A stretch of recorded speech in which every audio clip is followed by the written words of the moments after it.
Assistant Professor from Kogunadu Arts and Science College. Actually, she is from Psychology Department.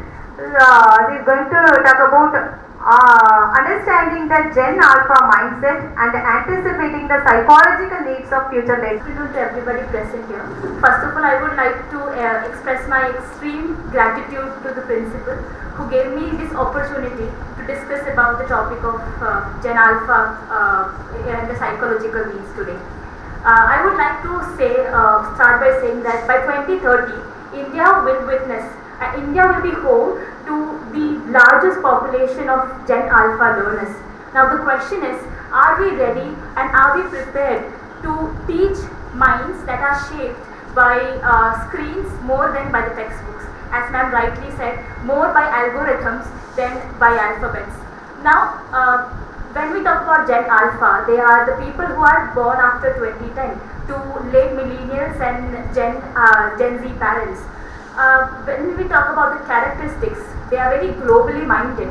They are connected to extreme geographical areas very easily. So they are very conscious environmentally. They know what is happening around them very easily. They are not connected to the neighbors now. They are connected to in another country as such. Now they are very tech savvy.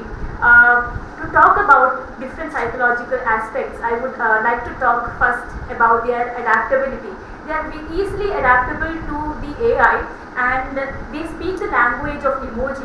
They express through avatars rather than through facial expressions. A very good example that we can see is the movie Adolescence in Netflix.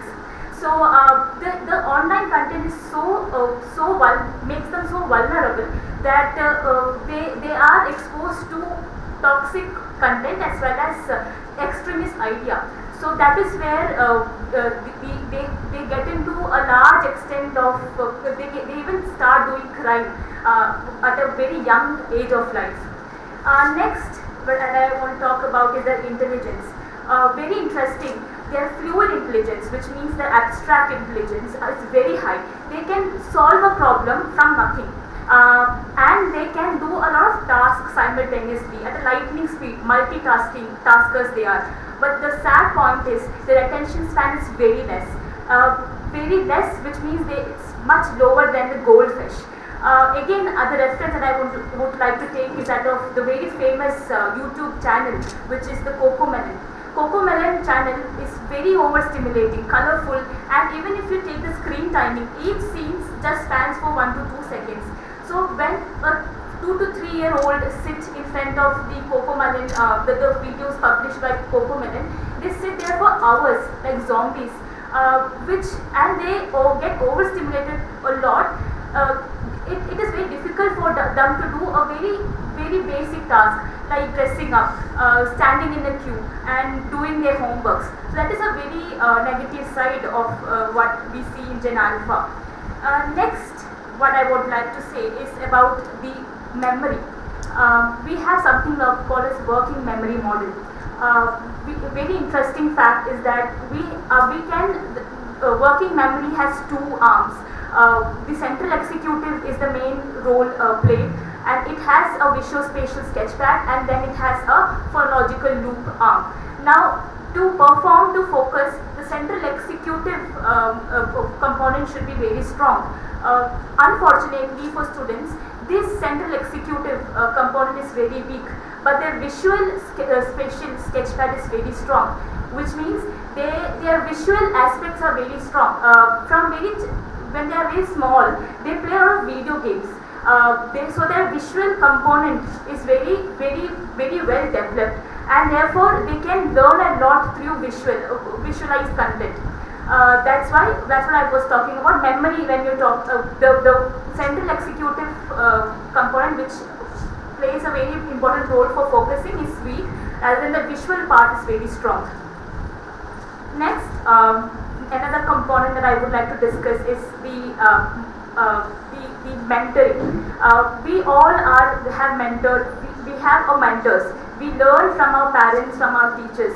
But the interesting fact is that today's Gen Alpha learn from YouTube influencers rather than teachers. If you take the Western world, during their vacations they learn a lot about skincare products, But at the same time, there are students who learn about robotics, learn about other technological aspects. So this is what YouTube influencers are influencing them a lot, that it is degrading their life to a large extent. At the same time, if they are regulated in the right manner, it is creating a great boon for the society as such. Now, I would like to take an example where a 2-year-old child, if you are a Gen Alpha child, if you ask the child, from where do you get milk? The child will say, the child will not say from cow, the child will say from phone. So they do not know the actual aspects. They are so tech savvy that they do not know what's happening in the reality. Therefore, they have come and they have learned something known as learned helplessness, which means the ChatGPT, the AI tools are giving them all kinds of opportunities, they are doing all the tasks for the children, that they feel that at the point they will feel that they are not capable of doing simple tasks. So that's called learned helplessness. So we can see such kind of aspects in the Gen Alpha students. Now, what can we do to, these are the mindset, if you see, these are the mindset of Gen Alphas. Now the problem is, we are supposed to cater to their needs. Instead of Gen Alpha, the teachers are impacted first, because the teachers will be the first to be impacted by the need for innovative teaching systems.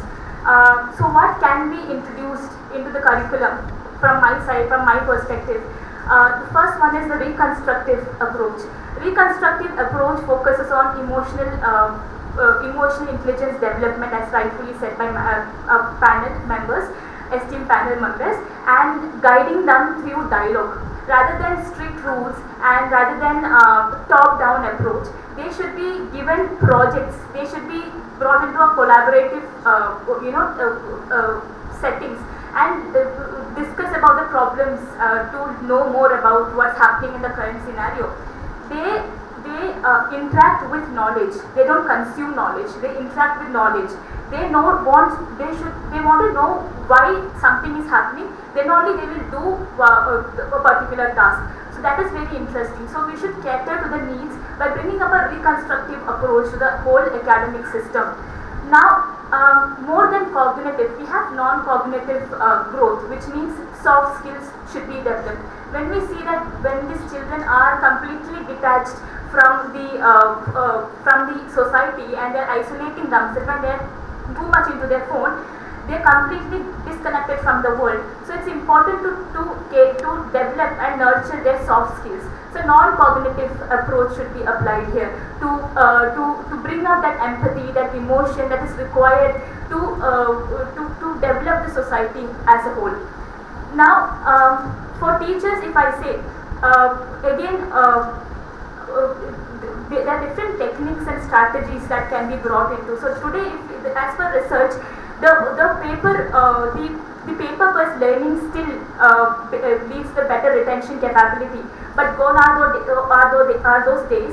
We have to move on and take up a hybrid approach. So we can take up a lot of techniques.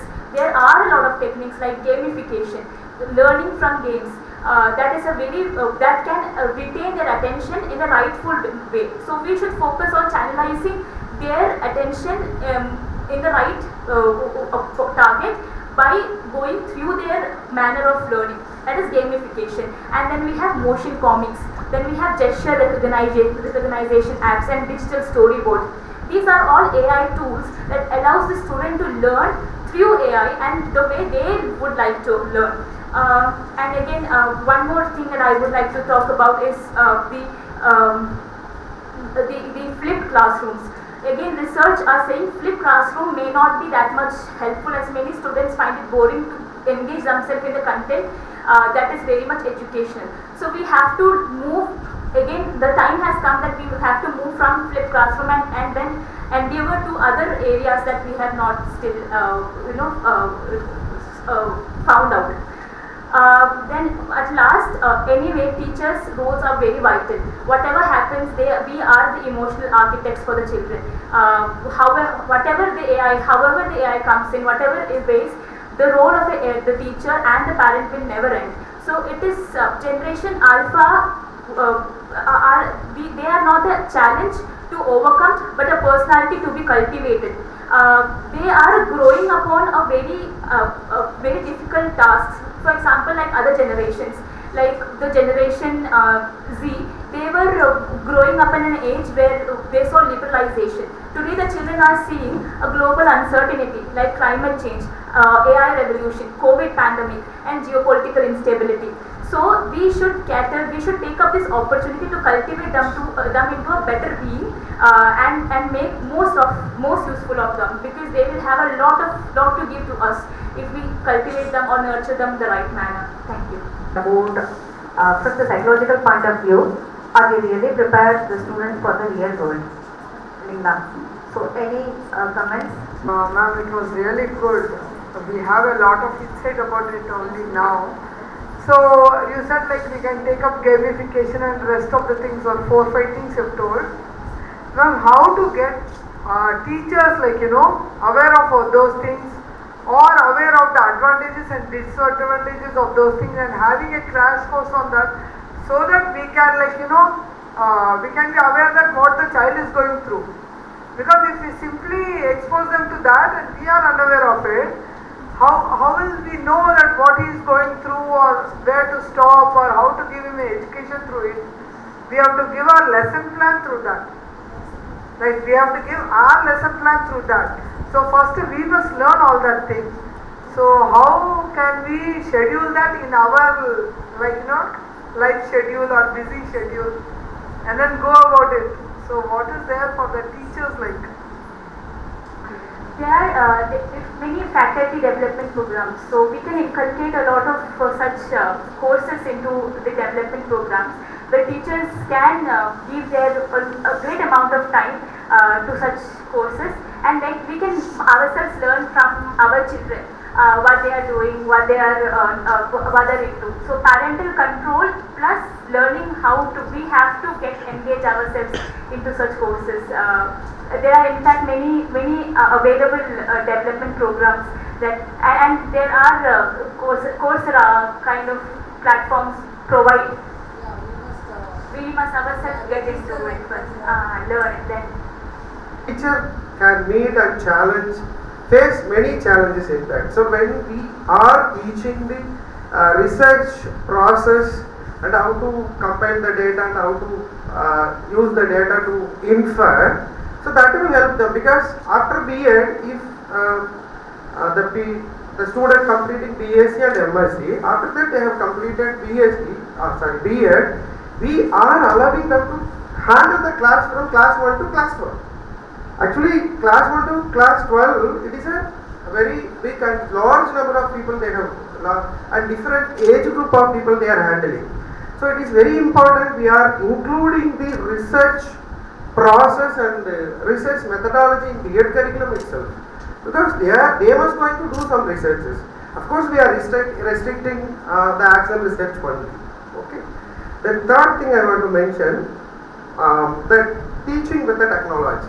Actually, the present B.Ed curriculum, and the one respected Sir coming from TAD University, actually in B.Ed curriculum we have not included ICT syllabus. They have written one record, EPC record regarding ICT, but I expect and I request Dr. Sir to include ICT as one of the syllabus, which we are encouraging them to update themselves, because now the students are learning, studying in schools, they are able to make some applications, mobile applications, even many AI tools and free OER, which are giving the space to make some applications, but the teacher don't know how to update these things and how to create more applications.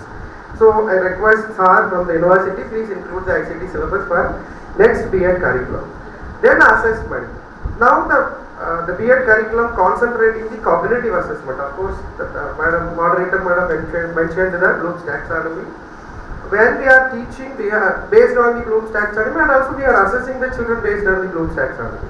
And also we are practicing, we need to practice the teacher to assess the children in affective domain also. Because when they are doing psychology practical and when they are doing M.Ed curriculum only, they are knowing how to make questions for assessing the affective domain of the people, like attitude questionnaire, motivation questionnaire and also. Please include these things also, because the madam mentioned from psychology department, emotional architect. Teacher are the emotional architect. It's a very beautiful vocabulary, because it's directly connected to me, because I'm also comes from the psychological background. So when teachers are supposed to be the emotional architect, they must know how to assess the affective domain of the children. So please include these things also in B.Ed curriculum. And also the second things, AI digital tools and the NEP 2020 integration. Yes, the digital literacy of the prospective teachers is very important, because the day by day, the syllabus are, the technologies are changing according to the need of the learners. When I was involving in preparing ICT curriculum, what they were instructed to me, please modify the syllabus only 20%, because the students are not able to get the notes from the library. Actually, in ICT syllabus, we cannot get the notes from the library, because the books are written 10 years back and it has been kept in a library, but those technology, it was outdated. Actually, the only one exceptional can be applicable for ICT syllabus. So the teacher need to update it according to the technology is updating day by day. Then inclusion of AI. I have one negative side also I have it, because when I reading the many articles regarding artificial intelligence, what ChatGPT now it has become a generative AI tools, and also it has been converted into the mental AI. Mental AI, the madam has pointed out clearly that it reads our mind whenever we are searching the information, because I am myself and Dr. Ramprabhu, we are always talking about the ChatGPT. It reads our mind clearly. So in that case, as moderator ma'am told that how we are teaching the content, knowledge, understanding, application, analysis, synthesis and evaluation. What ChatGPT doing? Knowledge, understanding, application, synthesis, everything. What the students are doing, just copying from the ChatGPT and putting it. What real and what actual skill of our brain? Knowledge, understanding, application, synthesis, evaluation. It has been done everything by the ChatGPT. When we are using the artificial intelligence to the teacher preparation level and also the other curriculum also, what is the role of our own brain? So of course it's very conscious, it's very because we are using calculator for reducing our time only, but we are not stopping the teaching addition and subtraction and division, because we don't take that the calculator is available, it does everything. So we are not teaching the addition and subtraction, not like this, So even though we have calculator, we are teaching addition. Likewise, even though we have artificial intelligence tools, we have to teach the knowledge, understanding, application, synthesis, everything. And I am restricting my students to take notes from the ChatGPT and other artificial intelligence tools also. So when we are including artificial intelligence things into the syllabus, we must be very conscious, we must be very cautious. Okay, then the third thing, need for continuous teacher upskilling. Of course, the teacher has to concentrate technology, pedagogical, as moderator mentioned, then curriculum development, assessment and educational, emotional intelligence. Because when I am asking some questions regarding assessment, in B.Ed even M.Ed, they don't know what is NMS, what is NTSC, what is Tamana, then what is National Achievement Survey, then what is PIAS, what is PISA. These are the aptitude tests which we are conducting to analyze the level of the children. Even as it's an NGO. So those things also must be included in our syllabus, because they need to compare their knowledge with the real data, the real task to the world. Because as I told earlier, the students are moving behind the competitive scenario. The teacher also knowing those things. Why is the Tamil Nadu is conducting in the 9th standard of CBSE curriculum? Why NTSC conducted in the 10th standard of school metric and Samachir curriculum?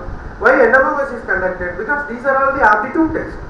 The teacher should know how to prepare the question for aptitude test also, because they are well versed in preparing question for cognitive, achievement test. They are not aware about the preparing the questions for affective domain and also aptitude.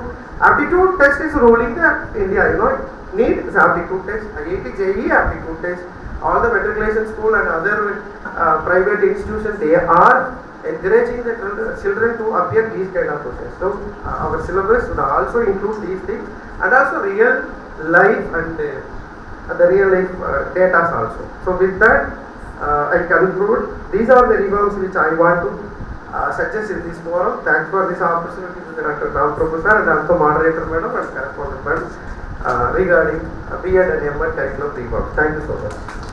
Thank you so much, sir. Actually, he has beautifully explained what are the reforms we need. Sir is there. Correct time la correct sir kita solitenge how to reform our B.Ed curriculum. Okay. So any questions? Any feedback? Any comments?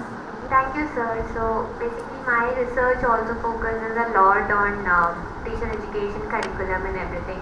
And recently whatever findings that I have been doing, research I have been doing, I find this element of teachers struggling with infrastructural needs in schools. For example, if I say that, not every school has the resources for the teachers to teach the students, right? We talk about AI, we talk about all the videos that we can show, the projector, some schools doesn't even have chalk pieces to teach. So there are certain, there were certain concerns from the teacher's side when I was doing my research, and they were telling me a component of that they have struggles with the infrastructure.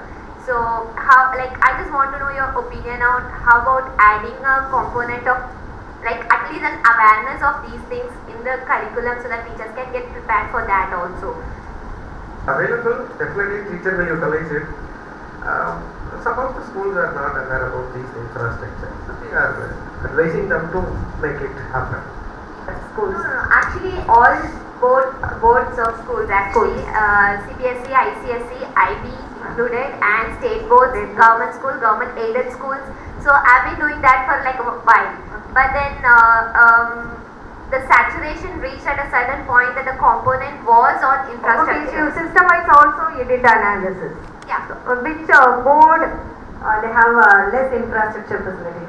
You know that? Yes, but to be honest, it was from the CBSE side mostly. And then, because even with state board, what they say is the teachers are even without the infrastructure, their curriculum is actually structured in a way that they just have to teach them what the syllabus is and they have to score. But within CBSE and whenever we go above that, the curriculum says, or the teachers are trained and they are actually forced, the teachers are actually forced to make sure that the students not just score marks, but they learn, they have to learn this, they have to learn that, they have certain extra subjects like moral sciences and everything. So all these are being put on the teacher, but there are no infrastructure for that.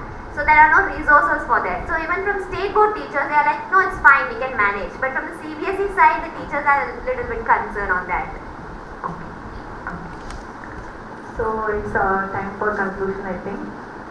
Requires collaboration and the other thing, innovation and all discussed. For B.Ed, if we are changing, that will help for the school students. And how it is going to help the college teachers, whoever teaching in the college, lecturers, in what way it is going to support us? In what, how can we help the lecturers who are teaching in the college? Of course, the Arts and Science College, they are supposed to do the BSc and BA degrees. So when they have choose the profession of teaching, they must go for at least a short-time teaching practice. They don't, as the government of India suggests, they don't want to need it to complete B.Ed or M.Ed degree, but at least they should complete at least for 7 days or 10 days or 1 month internship regarding the teaching methodology.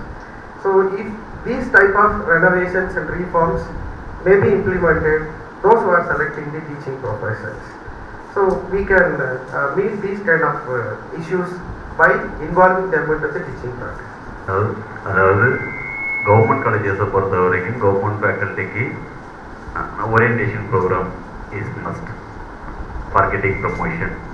Private காலேஜஸில் அந்த ஃபேக்கல்ட்டிக்கான orientation refresher course யாருமே கொடுக்கறதில்லை. அப்படி கொடுக்கும்போது அவங்களால பெட்டராக teach பண்ண முடியும்.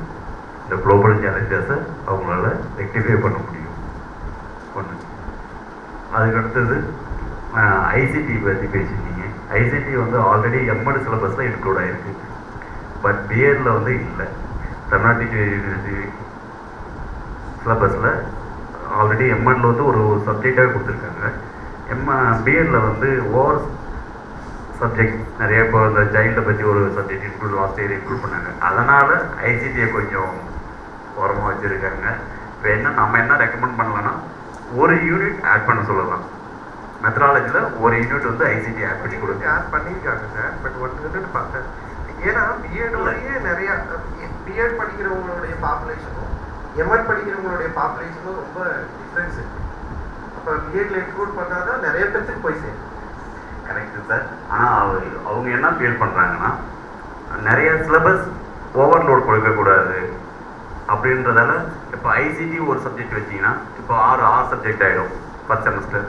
அதனால் ஒரு யூனிட் மட்டும் கொடுத்து வச்சுருப்பாங்க. அதுக்காக தான், வேறு ஒன்றும் இல்லை. கணக்காட்சியில் கொடுத்துருக்காங்க. ஆமாம், அதுதான் ஒரு யூனிட் மட்டும் ஆட் பண்ணியிருப்பாங்க. சரி. Hence we were discussing about B.Ed and M.Ed curriculum. எனக்கு ஒரு டவுட் இருக்குது. டிஎன்டியூலேருந்து சாரும் இருக்காரு. அதனால I just wanted to confess this and clarify this. எம்எடை பொறுத்த வரைக்கும் பார்த்தீங்கன்னா நம்ம ஃபஸ்ட்டு செமஸ்டர்லேயே நம்ம டாபிக் என்னன்னு டிசைட் பண்ணிடுவோம் இல்லையா? 2 டாபிக் டிசைட் பண்ணுவோம். அந்த அப்போ தான் சொல்லப்போனால் அப்போ தான் எனக்கு எம்எட் பற்றின research. For example, I have done my M Sc physics. It is completely under true experimental research, right? But here I have to do weather survey or quasi experimental research. I would never know what is quasi experimental research. So எனக்கு அங்கே ஒரு ideology இருக்காது. நான் survey எடுக்கணுமா experimental எடுக்கணுமான்னு எனக்கு தெரியாத சிச்சுவேஷனில் I would come. Then there is a pressure like you have to choose your topic. First of all, after completing my B.Ed, I'm just a budding stage னு கூட சொல்லலாம். Like psychology பற்றின aspect என்ன, what is assessment, what is evaluation, what is educational administration, I would have learned what are the basic things. So I'll never know what are the new technology in education because I was completely content to do my teaching practice. I'll do my 8th வேகமாக பண்ணிட்டு I'll come out. So I will never know what is education research and what are the components in research, even what is survey, what is experiment. I never knew anything. But there is a pressure for me to choose whether you are going to do experiment or survey. அது முடிச்சோன்னே weather 2 topic இருக்கும்போது எனக்கு அது என்னன்னே தெரியாமல் நான் ஒரு topic எடுப்பேன். அப்படி தான் எனக்கு போச்சு. பிகாஸ் என்னன்னு தெரியாமல் எடுத்தேன் I would never say because I did so many research and my guide gave me so many guidance. And Manikandan sir, I have to give a very good applause for him because he have guided me more and I have learned something. படிச்சு தான் I chose my topic. எனக்கு இதுதான் வந்து ரொம்ப நாளாக doubt. அதே மாதிரி நான் எங்களோட பிஜி கோர்ஸ் இல்லை மற்ற ஆர்ட்ஸ் அண்ட் சயின்ஸ் கோர்ஸ் பார்த்தீங்கன்னா will do only on the last semester இல்லையா?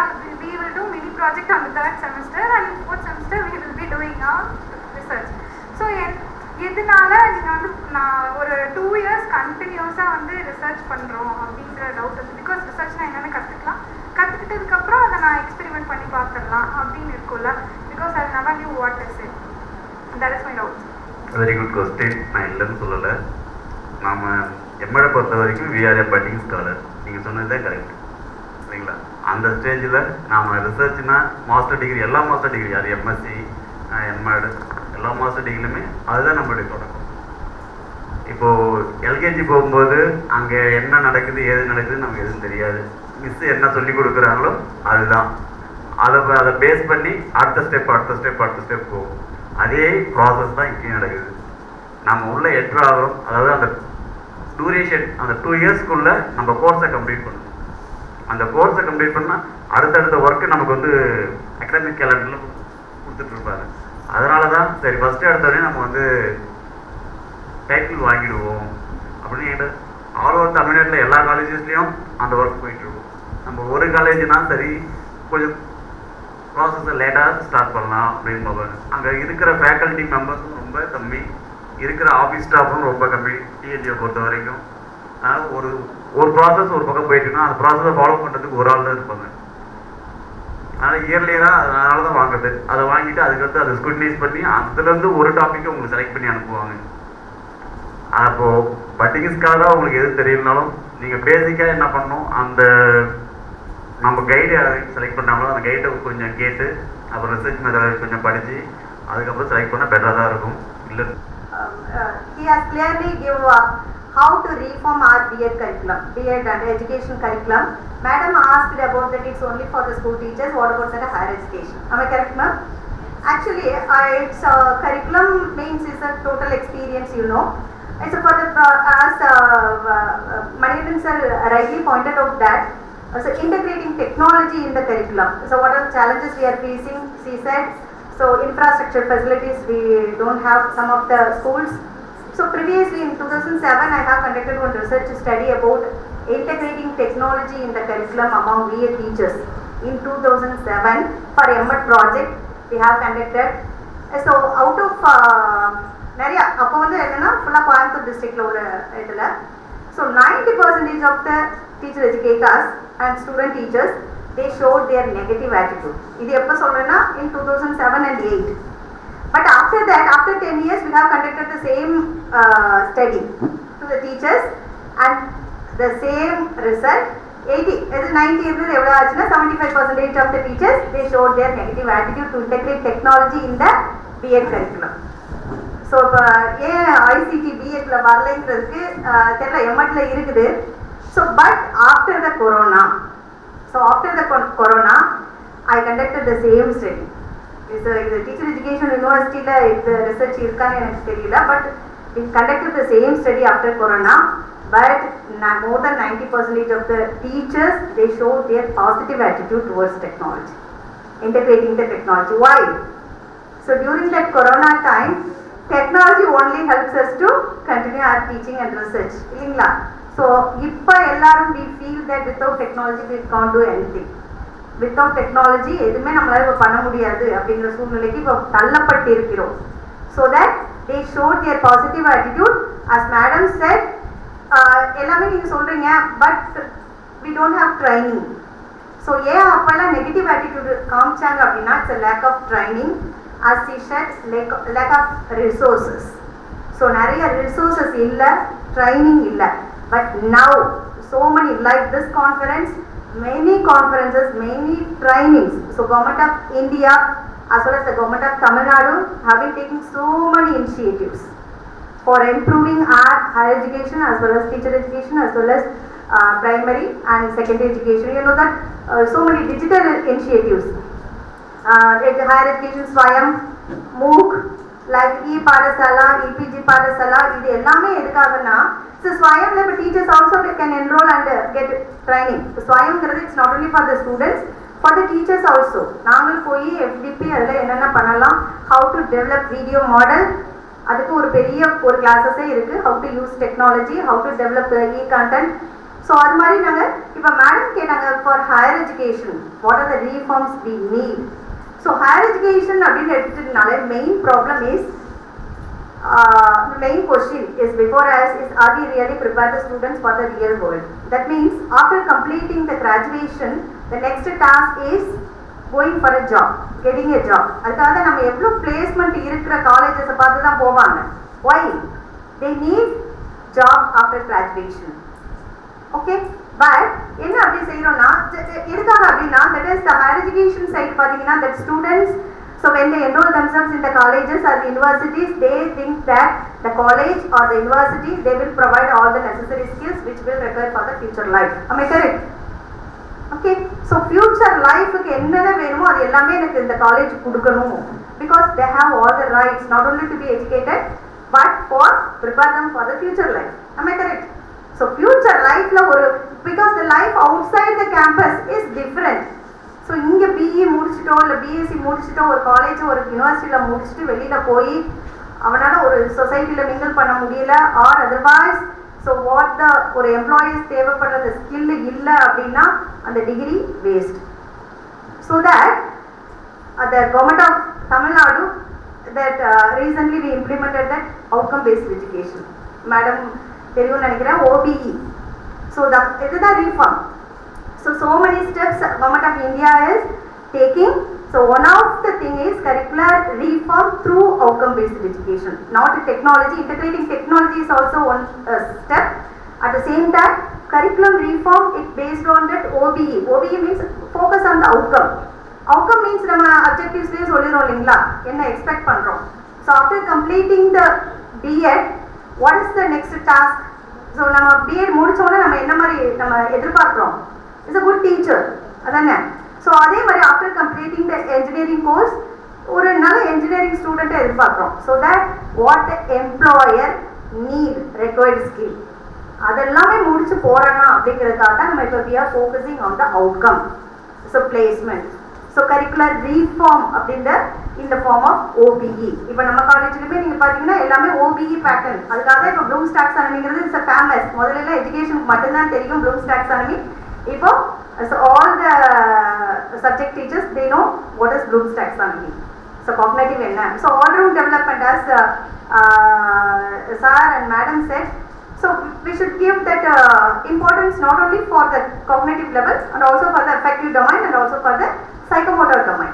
So affective தானே நமக்கு எல்லாமே கண்டிப்பா affective domainக்கு importance கொடுக்கணும். Affective means is affective domain emotions is related to the hearts, so feelings, emotions and also the psychomotor domain. இதுதான் நம்ம all round development சொன்ன மாதிரி இதுதான் curriculum reformல இப்போ higher educationல just we have implemented now. So plus additionally we introduced that technology based. So நிறைய AI based நம்ம கொண்டு வந்துட்டு இருக்கோம். So main she said நிறைய resources not available அப்படிங்கிறது நிறைய research பண்ணியிருக்காங்க. So what are the facilities are available, இந்த technology ஏன் யூஸ் பண்ண முடியாது ஏன் யூஸ் பண்ண முடியுது மாதிரி so many research is going on. So என்னென்ன ஃபெசிலிட்டிஸ்லாம் is the government is taking so many steps to give so many resources to the government schools. இப்போ நிறைய government schools பார்த்தீங்கன்னா ரொம்ப இம்ப்ரூவ் ஆகிருக்கு. லேப்டாப் சிஸ்டம் எல்லாருக்கும் லேப்டாப் கொடுக்குறது இது எல்லாமே எதுக்காகனா for giving technology to all. So எல்லாத்துக்கும் ரீச் ஆகிறதுக்காக தான் it's main thing. So next I want to conclude. Actually just we had a very good talk from all the 4 panelists regarding the global challenges. So the first person she beautifully explained some of the important concepts regarding that ICT, and the madam is also she explained that creativity. So how that இப்போ உள்ள students எந்த அளவுக்கு creativity ரொம்ப கம்மியா இருக்கு. என்னோட குழந்தை இப்போ 3rd standard ஒரு 2 years முன்னாடி பார்த்தீங்கன்னா ஒரு சின்ன எக்ஸாம்பிள் கிரியேட்டிவிட்டியோ திங்கிங் பவரோ குழந்தைக்கு எப்படி குறையுது அப்படிங்கிறதோ ஒரு சூட்கேஸில் விளையாண்டுட்டே இருந்தாங்க அதை எடுத்து மேலே தூக்கி வச்சுட்டேன். இம்மீடியட்லி ஃபோன் எடுத்துட்டு கூகுள்கிட்ட is asking how to take suitcase from up அப்படிங்கிறது சும்மா சிம்பிளான ஒரு விஷயத்தை எடுக்கிறதுக்கு கூட கூகுளில் போய் அந்த வாய்ஸ் மெசேஜ் கொடுக்குறாங்க how to take because so அது ஒரு பக்கத்தில் ஏதாவது எடுத்து போட்டு எடுக்கணும்னு கூட யோசிக்கல because that is tech savvy எல்லாமே அப்படியே டெக்னாலஜி டெக்னாலஜி டெக்னாலஜின்னு அப்படியே போகிறதுனால creativity is thinking power not only the creativity thinking பவரே என்ன இருக்கு குறைச்சிட்டு இருக்கு. So that so and Manikandan sir also madam she has explained about the psychological point of view. So how we can prepare the students without technology இருந்தாலும் just we have to take it as technology is madam first second madam சொல்லும்போது சொன்னாங்க technology is a beautiful servant but it is a dangerous master. Correct தானே இல்லைங்களா? So நம்மளை நல்லா அந்த வழிக்கே கொண்டுட்டு போயிட்டு இருக்கோம். So every coin has 2 sides. Am I correct? Every coin has 2 sides, positive as well as negative. So positive sides இருக்கும் negative sides இருக்கும். You have to take only the positive aspects. So while we use the technology as a girl, we should be very careful.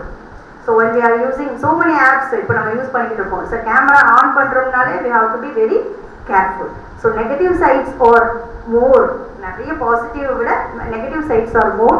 And for academic purposes use பண்ணும்போது we have to take that positive sides because it assists the it give assistance to the teachers. It will help the teachers. நம்ம இது வந்து teacher friendly இருக்குது. So WhatsApp இருந்தா போதும் இப்போ we can share. So LMS we are using. You know that LMS? So learning management system, Moodle we are using, Google Classroom we are using. So we paste the link and we conduct the test assessment part. Just I forgot that assessment part. So assessment நீங்க பாத்தீங்கன்னா இப்போ e-assessment is very easy for us. So conducting the test and getting the marks, analyzing the marks, who is getting the first mark and what is the rank. It's very easy for us. The technology is helping us in a great manner. Okay. So we have both sides. So So as a teacher educators, so we have to take the positive aspects.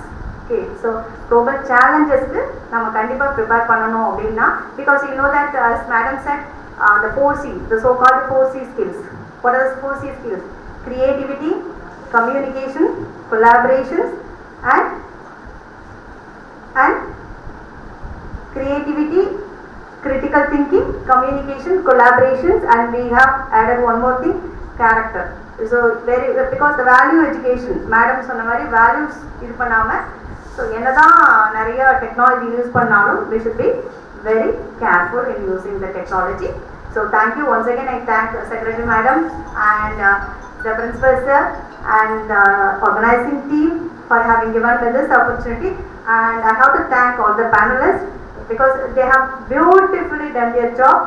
So thank you so much. Thank you everyone. So thank you for the participants for your interactions. Thank you all. Thank you so much.